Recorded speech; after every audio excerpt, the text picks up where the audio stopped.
Hi, all. Welcome to Chapter 6 of Intercultural Communication and Context, Language and Intercultural Communication. So, in this section, we've been talking a lot about culture and about identity. Now, we're going to kind of look at what's the relationship between language and what we've been talking about so far.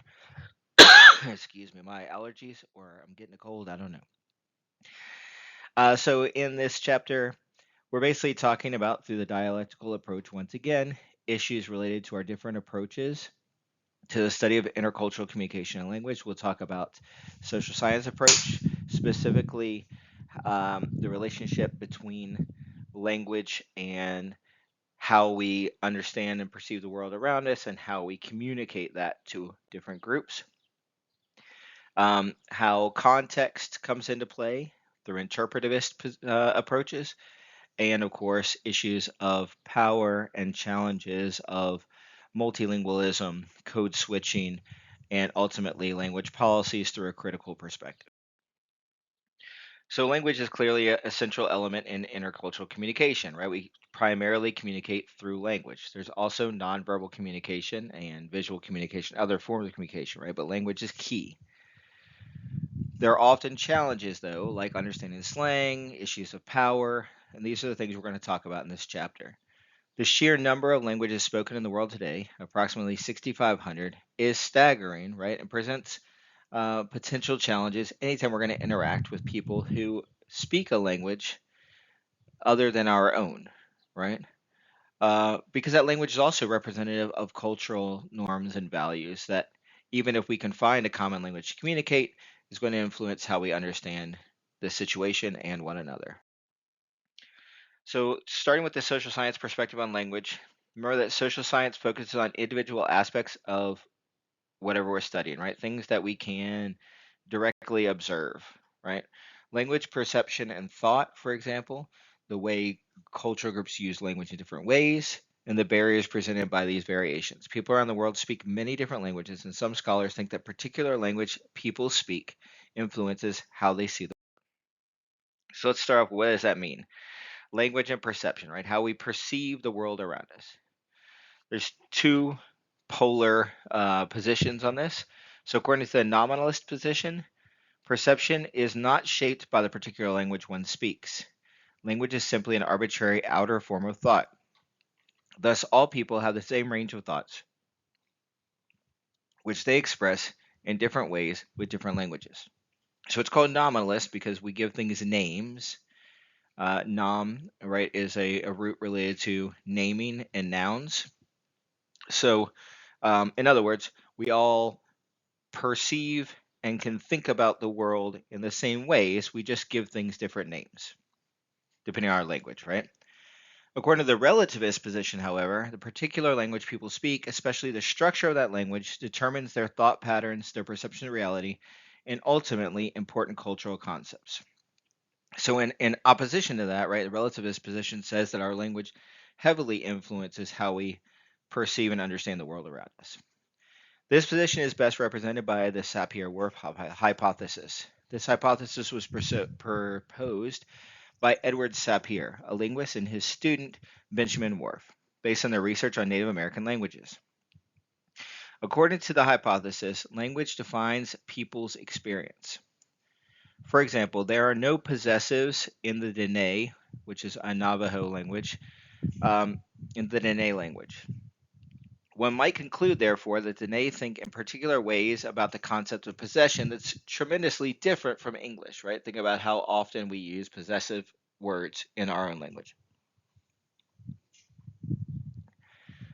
So that was the idea being that possession is something that is tied to our culture, whereas possession is not something that's relevant to their culture.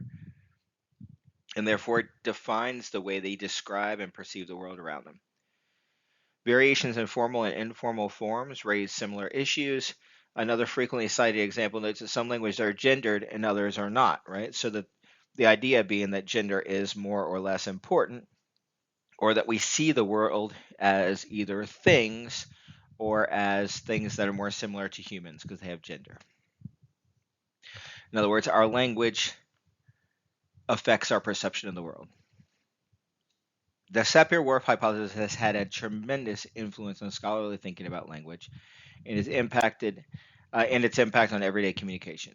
It questions the basic assumption that all people inhabit the same perceptual world, the same social reality. However, the Sapir-Whorf hypothesis has been critiqued by a number of studies that challenge the connection between language and how people think. Studies of children's language acquisition, that is, how they learn language, seem to suggest that language and thought are so closely related it's difficult to conclude that one initiates influence over the other, not supporting the Sapir-Whorf hypothesis. In other words, that we don't know enough and it's not observable enough to say that it's actually language affecting our thought or whether it's our thought process affecting our language, right? Or how kind of interactive are those things? Given these and findings from other studies, most contemporary language experts advocate the qualified relativist position, suggesting that while not a prison, the language habits that people's culture has instilled in them from the time they first learn to speak probably does shape their orientation to the world and the people and objects they encounter, right? So, um, this idea that perhaps, right, our perception isn't controlled entirely by the structure of our language, right? We're not limited only to what our language can say in our thoughts, but that there is a heavy influence or there's some relationship between our language and how we perceive the world around us. A related idea is the idea of metaphor, and metaphor is just an imaginative comparison between two unlike things to add um, some meaning to our description of one of those things, right? As Lakoff says, a metaphor is an expression where a word or words is used outside of its normal conventional meaning to express a similar concept. If you think about it, we a lot of language is metaphorical, and so while it's not always that kind of formal metaphor we might read in a poem or in a story, right? We often say things like he sat at the foot of the bed. Well, the bed doesn't actually have feet. That's a metaphorical collapsed metaphor, right? That allows us to describe that position on the bed, right? That part of the bed. So metaphors can be useful to understand other cultures because metaphors will be culturally specific in a lot of ways, right? So, what metaphors would be typically relevant to to a culture? Well, they would refer to things that people in that culture know, right? So you might have metaphors about foxes in a place where there's lots of foxes. But if you live in a place where there are no foxes, you're not going to have a metaphor about a fox, right? Um, and that's true of lots of things, right? So metaphors can allow us to understand what aspects of culture are kind of communal within that culture because they pick out the things they use for comparison. However, some metaphors appear to be universal, like the metaphor of an angry person as a pressurized container, right? So he's full of anger, we might say, or he's about to explode, right? This idea that we are containers of our feelings, in this case, anger being a feeling of pressurization, right? Like something that's going to pop. Um, and this appears in a number of languages that have been studied. So while the container may differ, right, depending on the particular culture, this idea of of anger being contained in a pressurized container seems to be universal, that is, across human experience. Another interesting area of study is in cultural variations of communication style. So, how do we communicate the messages, the words we want to communicate, right? So, in addition to cultural differences in metaphor use, social science scholars also identify differences in the way people use language and in everyday conversations. Communication style combines both language and nonverbal communication, which we'll talk about next week. It is the meta message that contextualizes how listeners are expected to receive and interpret verbal messages. So, if anyone's ever said to you, well, it's not what you said, it's how you said it, right? That tone or the expressions that came with that, right? Like maybe hand signals or rolling eyes or whatever, right? That's part of the meta message. That's the metadata, the data that is on top of the message that helps us understand how we are intended to perceive it. A primary way in which cultural groups differ in communication style is in a preference for high versus low context communication. So, a high context communication style is one in which, quote, most of the information is either in the physical context or internalized in the person, while very little is in the coded, explicit, transmitted part of the message. In contrast, a low context communication, the majority of meaning and information is in the verbal code itself, right? It's in the words. This style of communication, which emphasizes explicit verbal messages, is highly valued in many settings in the United States.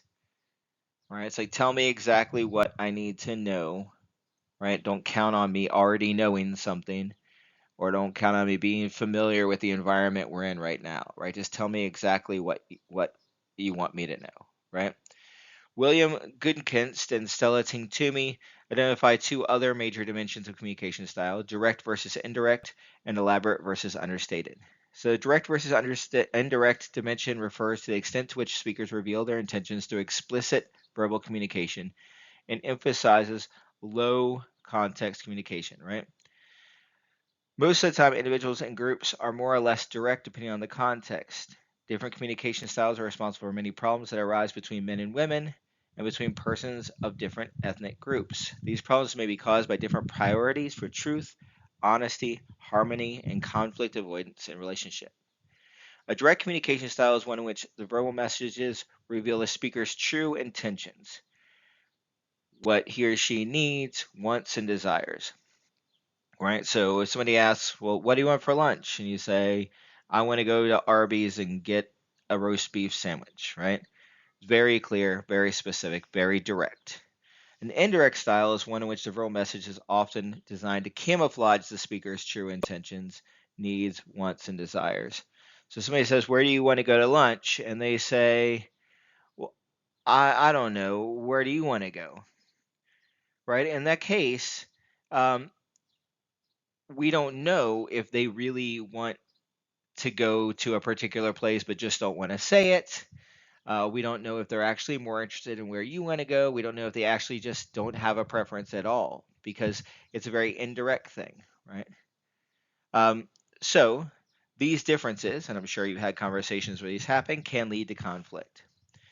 The elaborate versus understated dimension of communication styles refers to the degree to which talk is used, right? How much we talk, how much information we give. Differences between elaborated and understated styles can present challenges in international political negotiations. The elaborate style involves the use of rich, expressive language in everyday talk.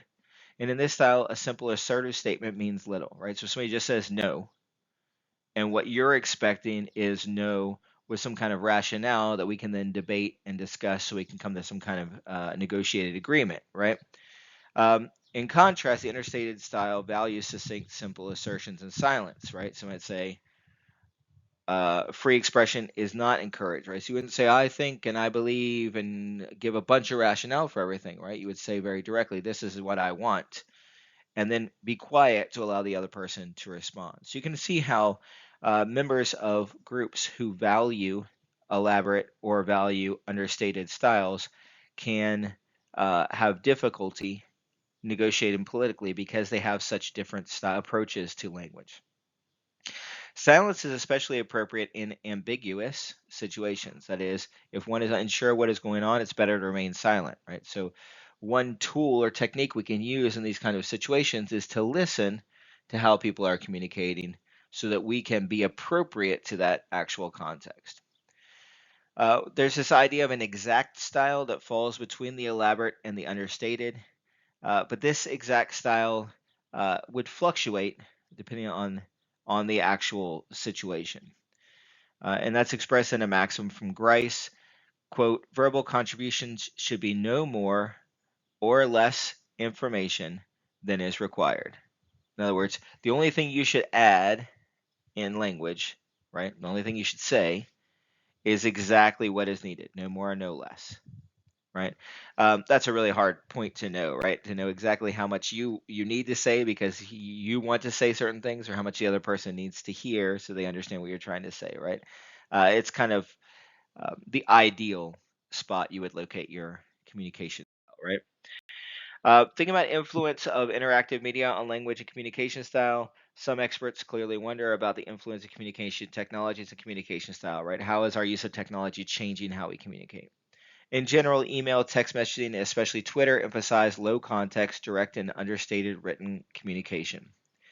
In these media, precision, efficiency, and making sure that meaning is clearly conveyed are priorities, right? So um, remember, low context means that we have to be really clear about what we're saying. You can think about this is the kind of writing, if you ever taken a technical writing class, right, that we would emphasize, right? Being concise, being clear.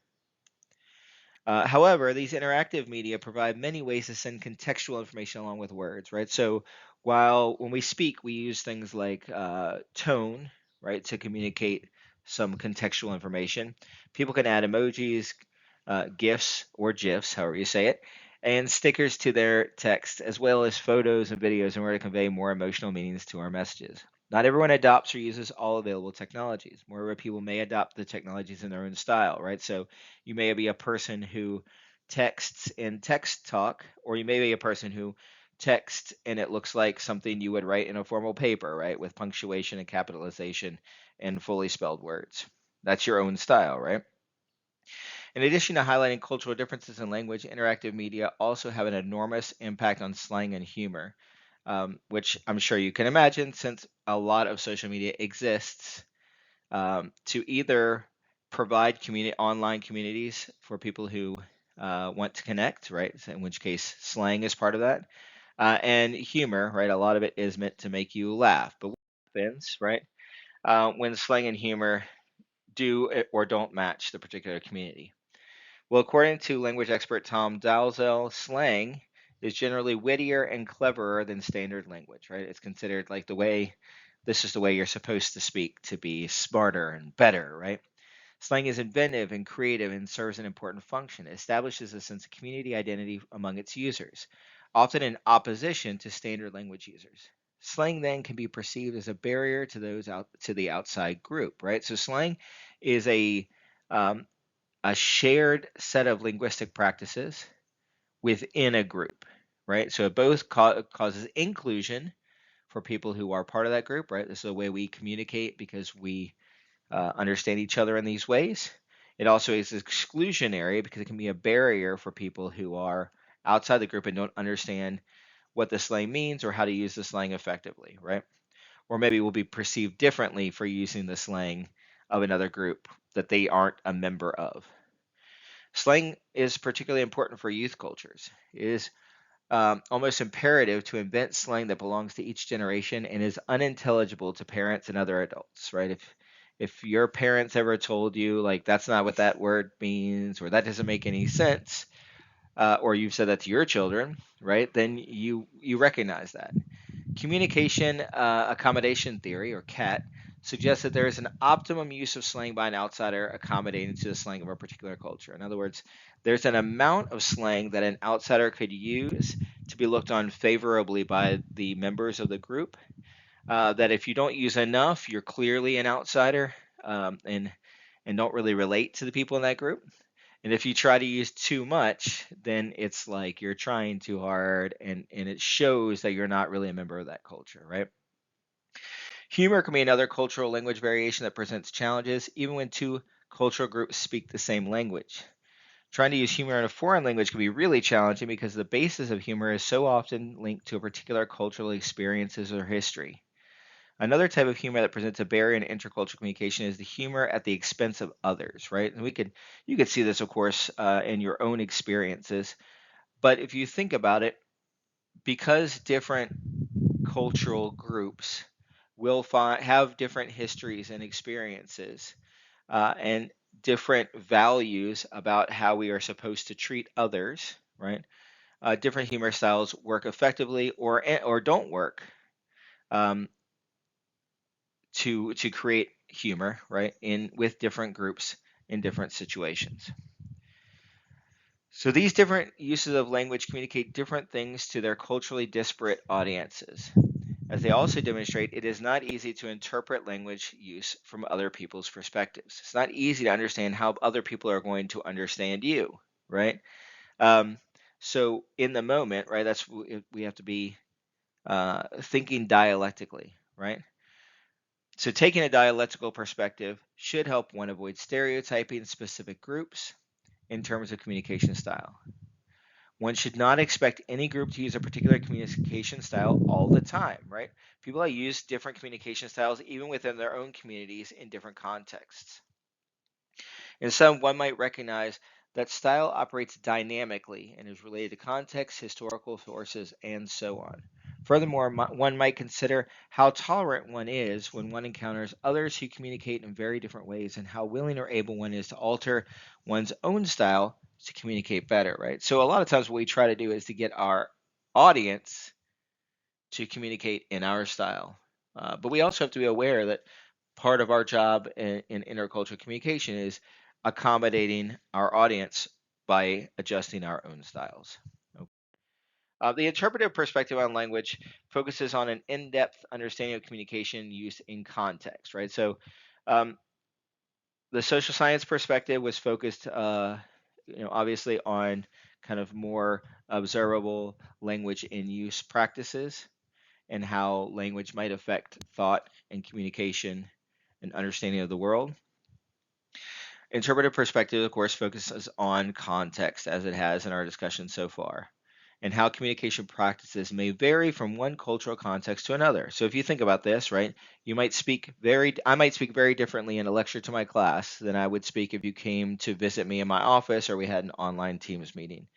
And it certainly would be very different from the way I communicate to my children or to my wife, right? Or to my parents, right? These are all very different contexts in which that would affect my communication style. So variations in contextual rules. A dialectical perspective reminds one that the particular communication style one uses may vary from context to context. Many research studies have examined the rules for the use of socially situated language in specific contexts. They attempt to identify context and then discover the rules that apply in these contexts for a given speech community. Right? So a speech community is a group of people who tend to share um, communication style and linguistic preferences. People communicate differently in different speech communities. Thus, the context in which communication occurs is a significant part of the meaning. Although people might communicate in one way in one speech community, they might change their communication style in another. So, understanding the dynamics of various speech communities helps people see the range of communication styles. From the critical perspective on language, then, it suggests that in order to use language effectively in intercultural encounters, one needs to understand the role of power and power differentials in those encounters. The language used, right, the words and meanings that are communicated depends not only on the context, but also on the social relations that are part of that interaction, right?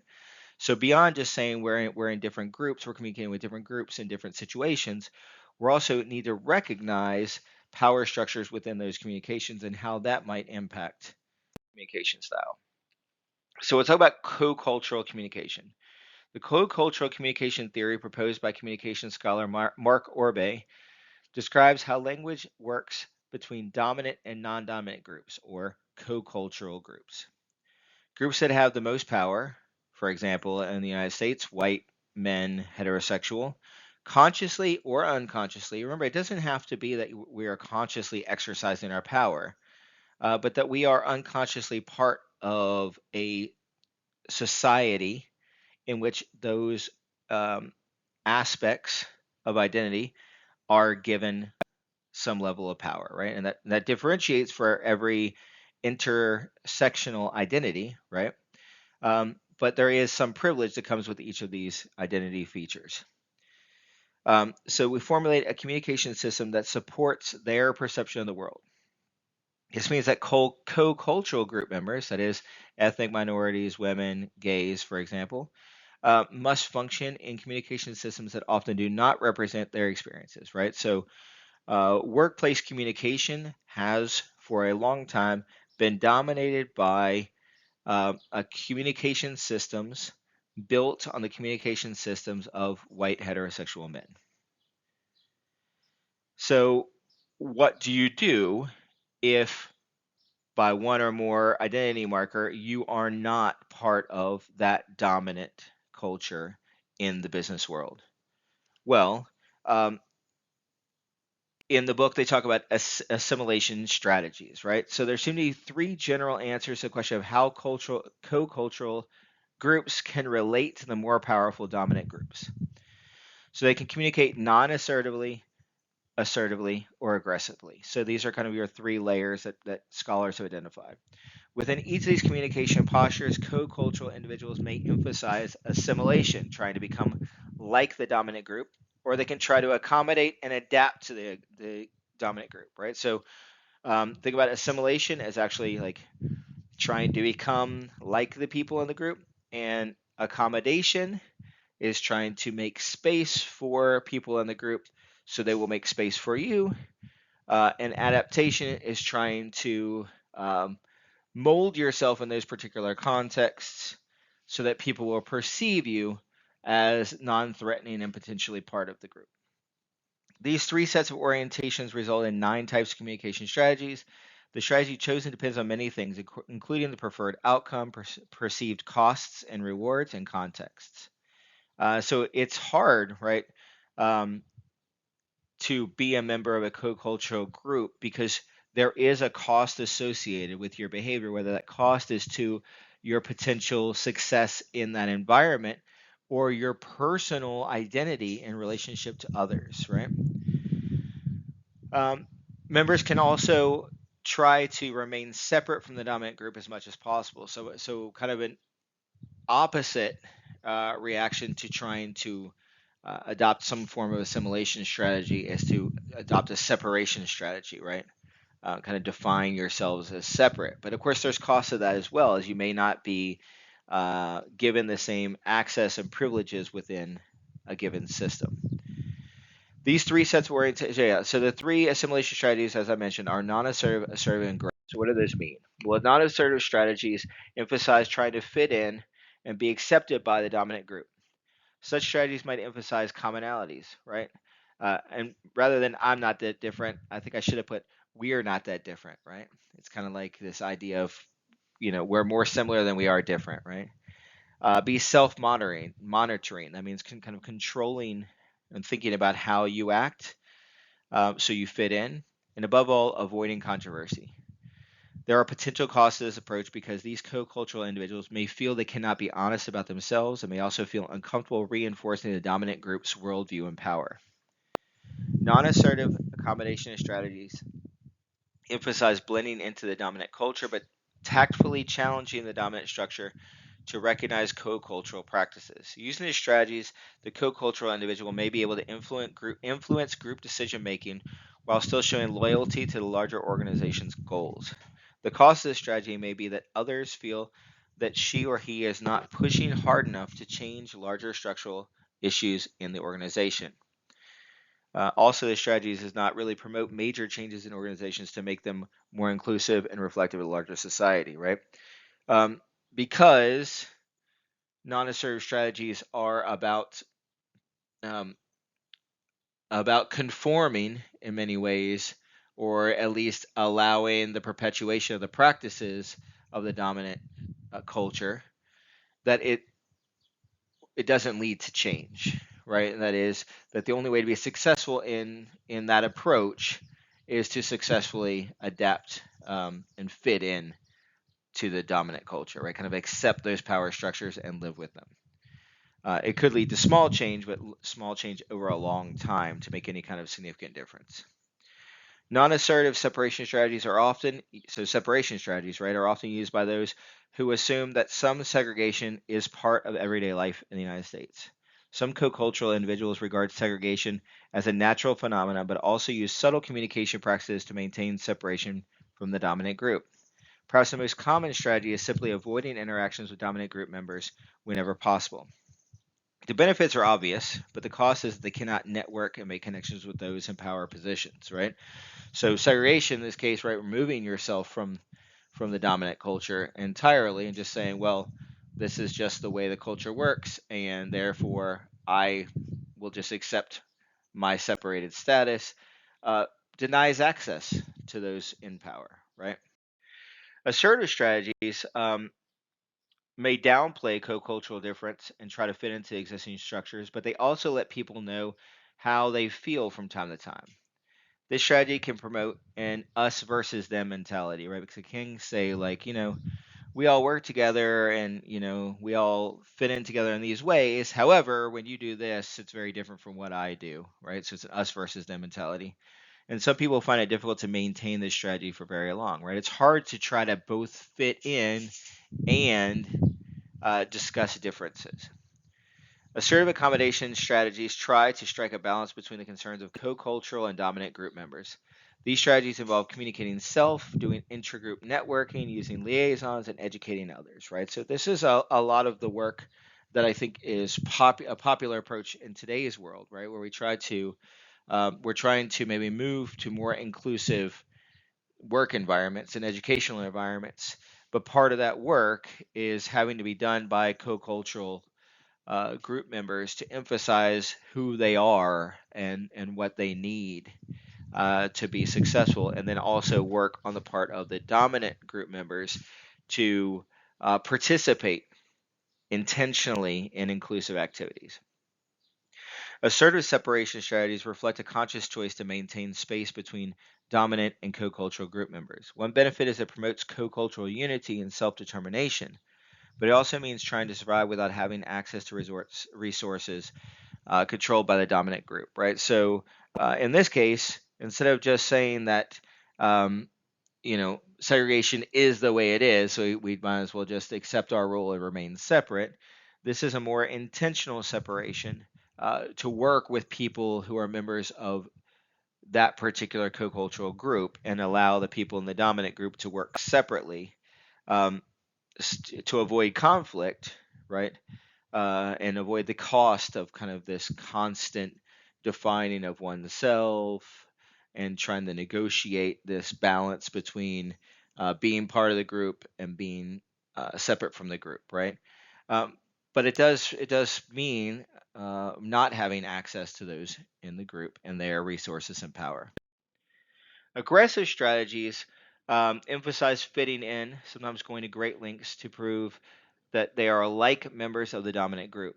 Sometimes this means distancing themselves from other members of the co-culture. Mirroring, that is dressing and behaving like the dominant group. We would also add speaking like the dominant group, hoping they are not seen as typical members of that co-culture, right? These strategies involve constantly negotiating position with the dominant group while being isolated from one's own co-cultural group. So in the previous strategy, we saw that the one's own co-cultural group was important, right? Um, it was part of the identity. Here, it's separating oneself from the co-cultural identity and trying to bring oneself closer to the dominant identity. Aggressive accommodation strategies involve moving into the dominant structures and working from within to promote significant changes, no matter how high the personal cost.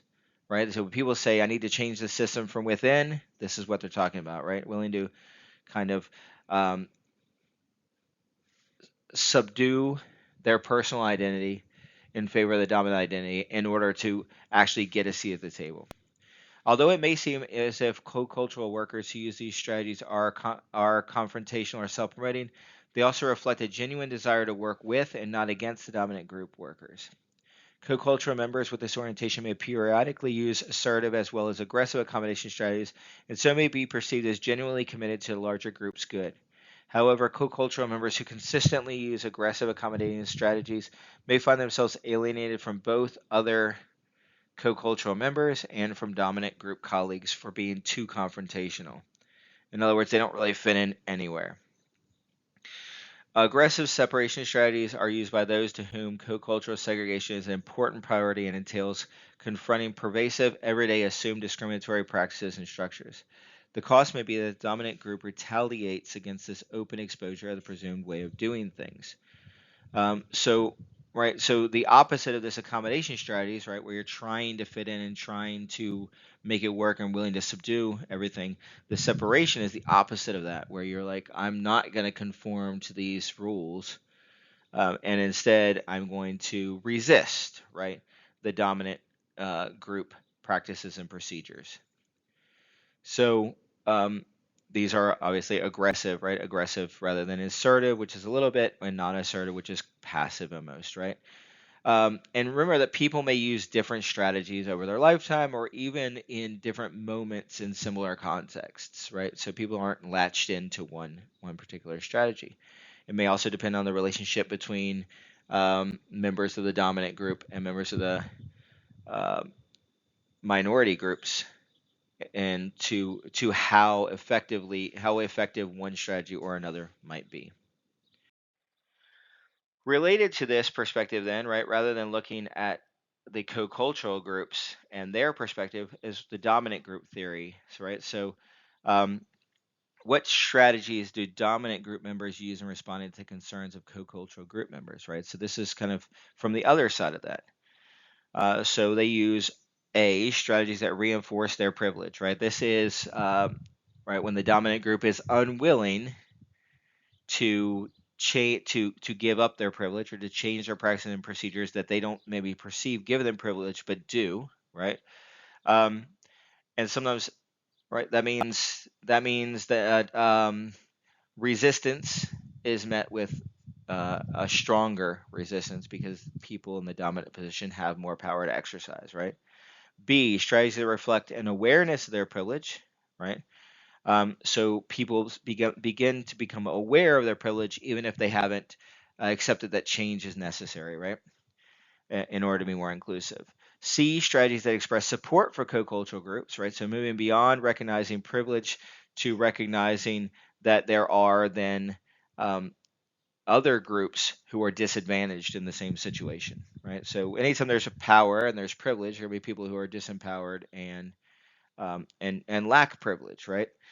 And D, strategies that disrupt practices of oppression. So this is when, in today's parlance, we might become an ally, right? Somebody who actively works alongside co-cultural group members to change the system, to minimize, reduce, maybe eliminate the power structure that has been exclusive in the past.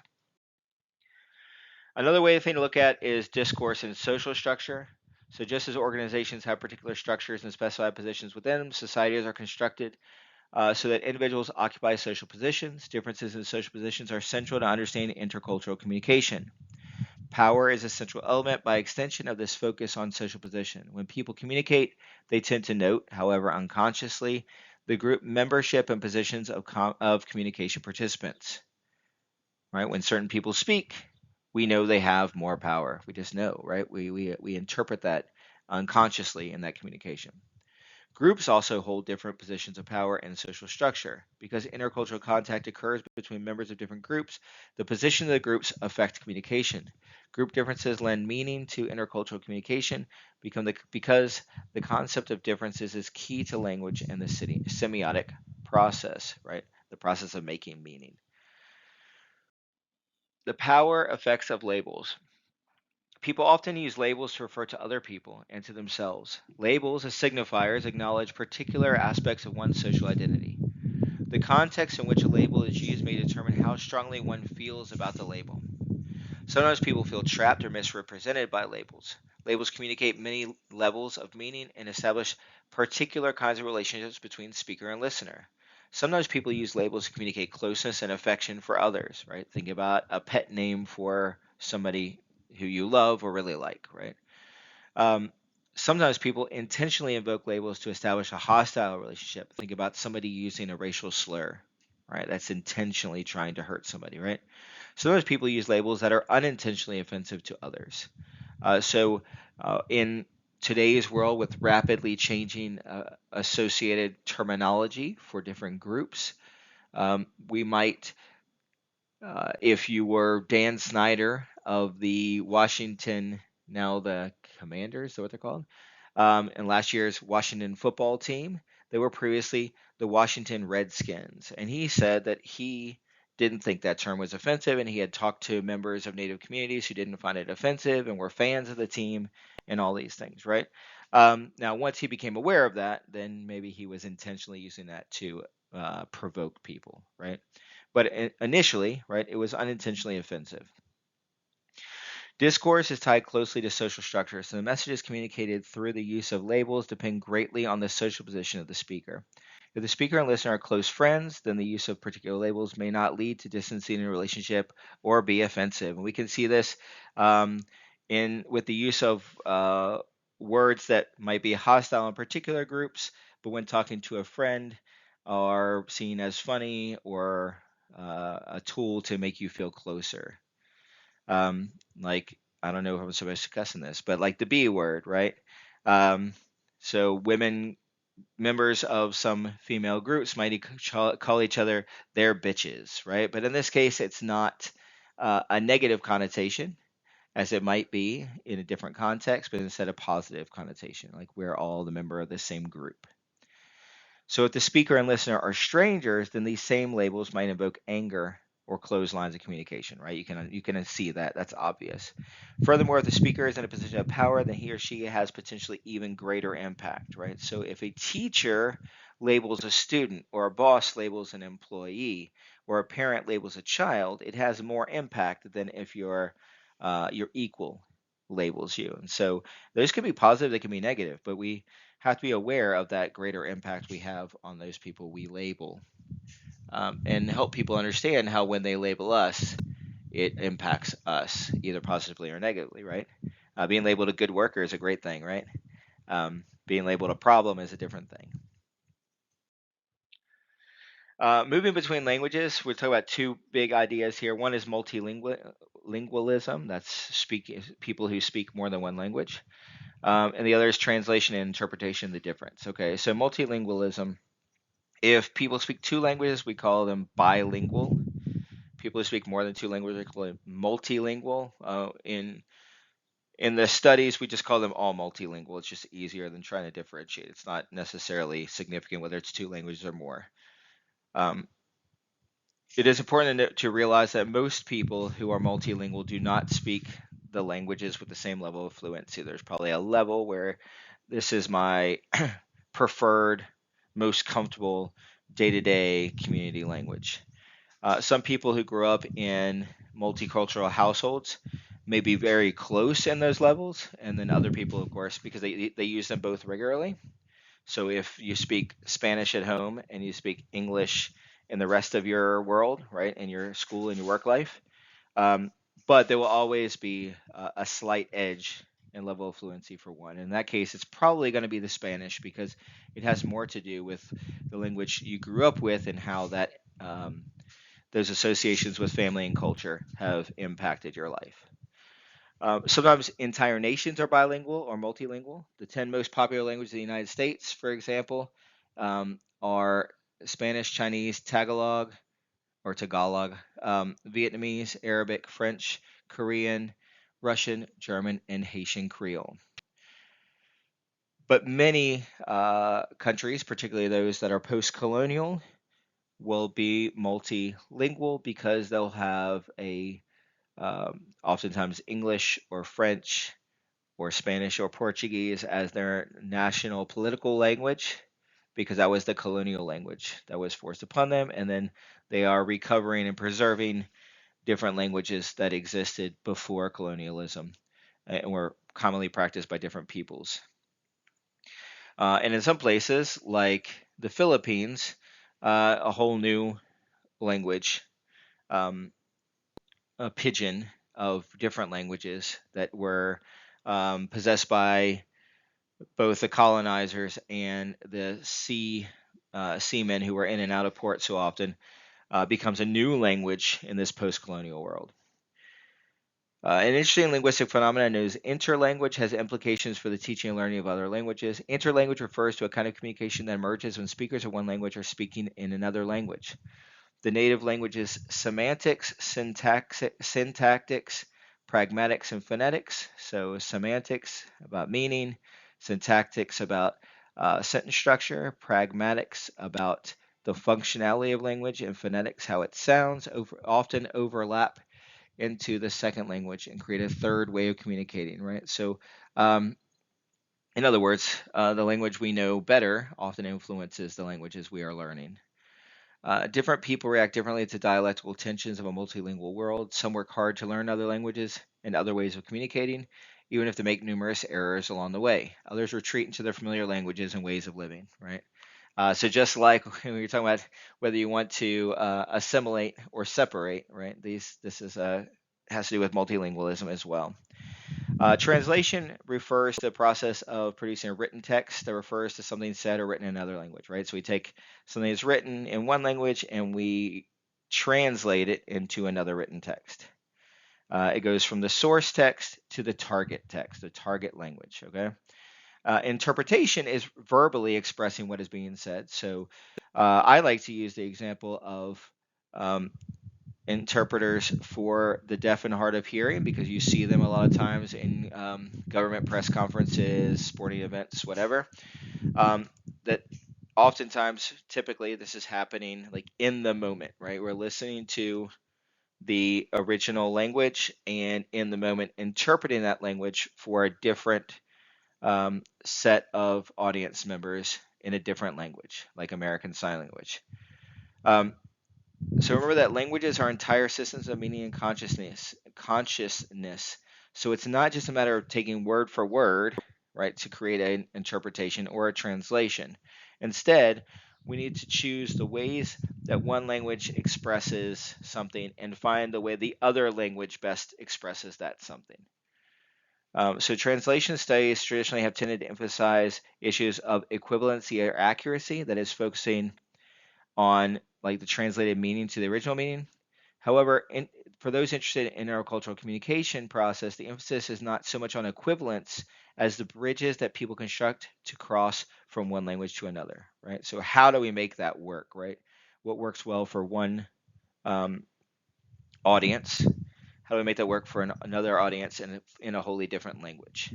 So if you've ever watched a deaf or hard of hearing interpreter, you would see that they are not doing hand spelling, for example, right, to spell out every word in English. Um, and in fact, they are not even signing every word. Instead, they're signing in their own structure of language, right, in American Sign Language, which is its own language, equivalent and relatively accurate, though different, right? Ways of communicating the same information with a similar um, set of metalinguistic information that includes uh, facial expression, includes body movement, includes speed, right? Lots of things that communicate non-verbally, right? That linguistic information from the actual signs.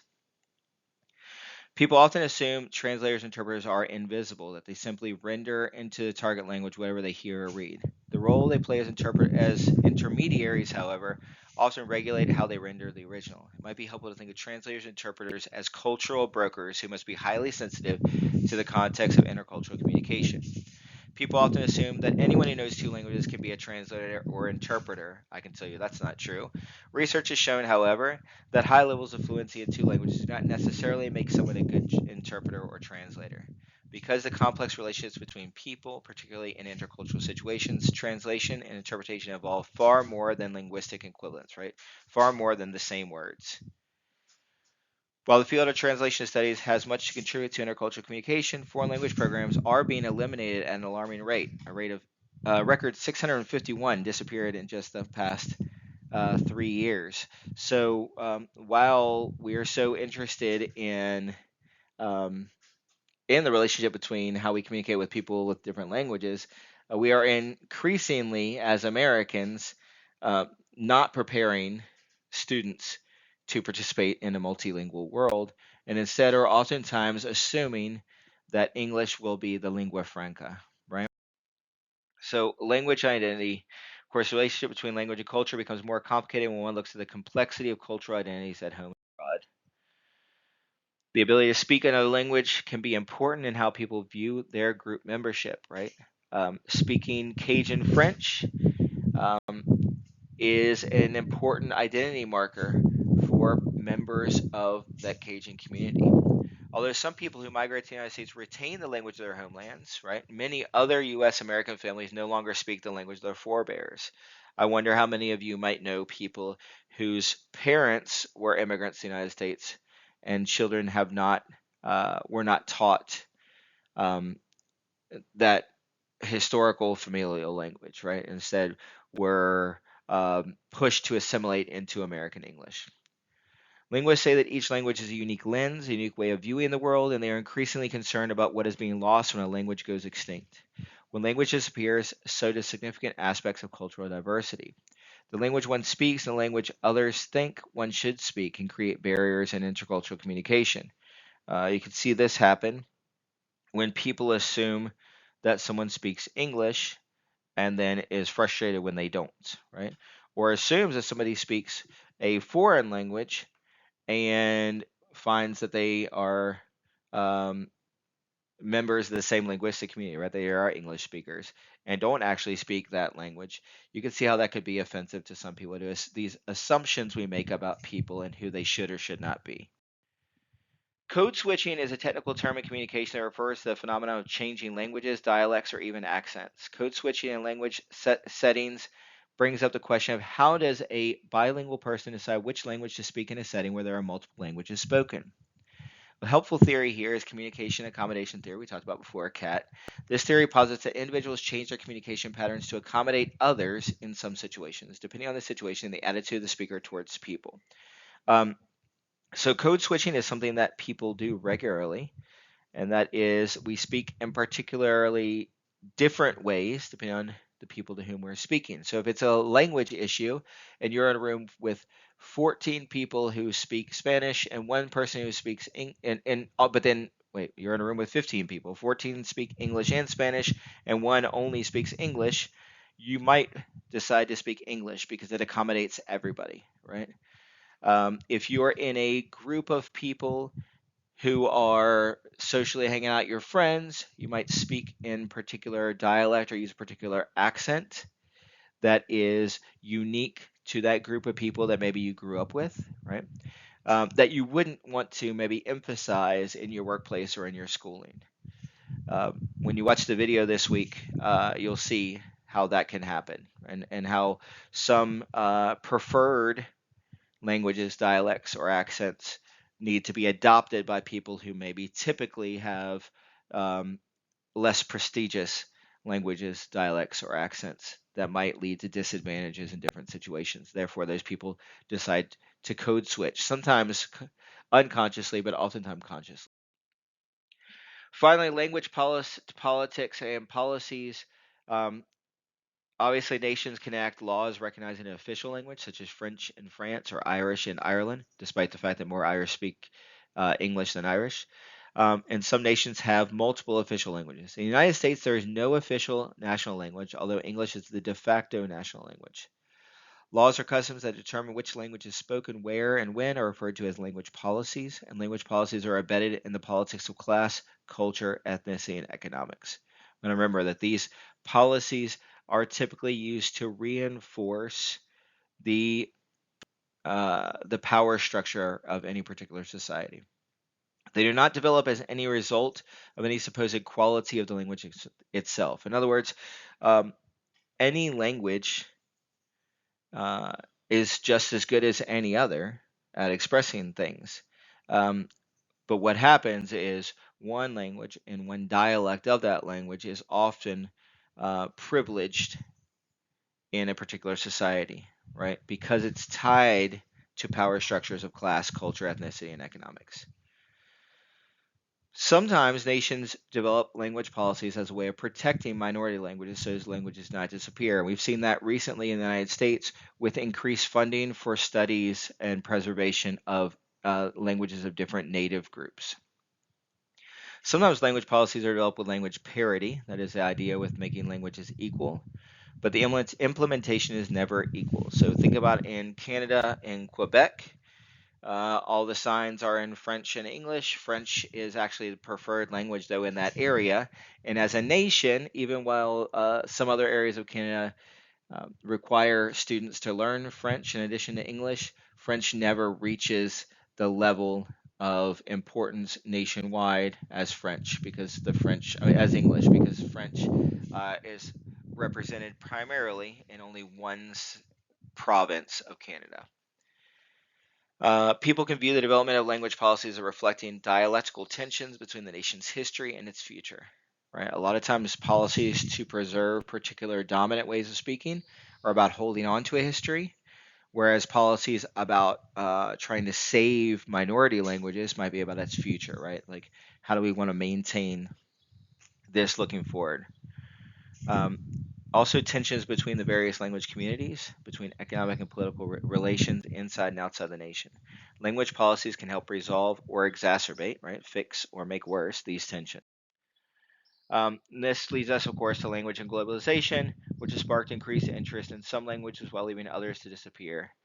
And with increasing language hybridity, has also called into question the stability, purity, and authenticity of language. So this idea that language is stable, pure, and there's like an authentic version of it. What we're realizing is that all languages change constantly as our contexts change, right? Linguists estimate that half of the world's 6,000 languages of today will be gone within the next century. Some language loss, like species loss, is natural and predictable. Languages are disappearing more quickly today for various reasons. Sometimes small and unindustrialized communities are forced to choose between their language and participation in a larger world due to global economic pressures. Global forces can sometimes produce changes in language use, like producing a new dialect, the multicultural London English, which is emerging among the youth in England and replacing the traditional Cockney. The Romans attempted to establish Latin and Greek, which led to subsequent establishment of Latin as the learned language of Europe. Latin was eventually replaced by French, which became the lingua franca of Europe, and more recently, English has become the lingua franca of international communication. So, how do culture, communication, power, and context play out in the domination of English? The intimate connections between language and culture means the diffusion of English is tied to a spread of U.S. American culture around the world. In other words, it's not just the English language. It comes with English values, American values, and English values. Um, right, the values of these English-speaking Western nations um, bring things like capitalism and commercialism, bring specific entities like McDonald's or Walmart to different places of the world that bring with it, of course, more cultural impact. Right. So it's not just a matter of people using different languages, but there's how those languages bring other things with them. So this brings up the question of what languages U.S. Americans should be studying in order to communicate better with others in global contexts. For many years, the most studied languages in high school and colleges in the United States were French, Spanish, and German. However, some suggest that in order for the United States to remain a key player on the global stage, its citizens should be studying Chinese and Arabic. Experts observe that China is very close to overtaking the United States as the predominant actor and major powers in our major power system. Right. So, what does that mean for the future of American students in America and American English language? Right. So that's the chapter. If you have any questions, please let me know. I'm always here to help.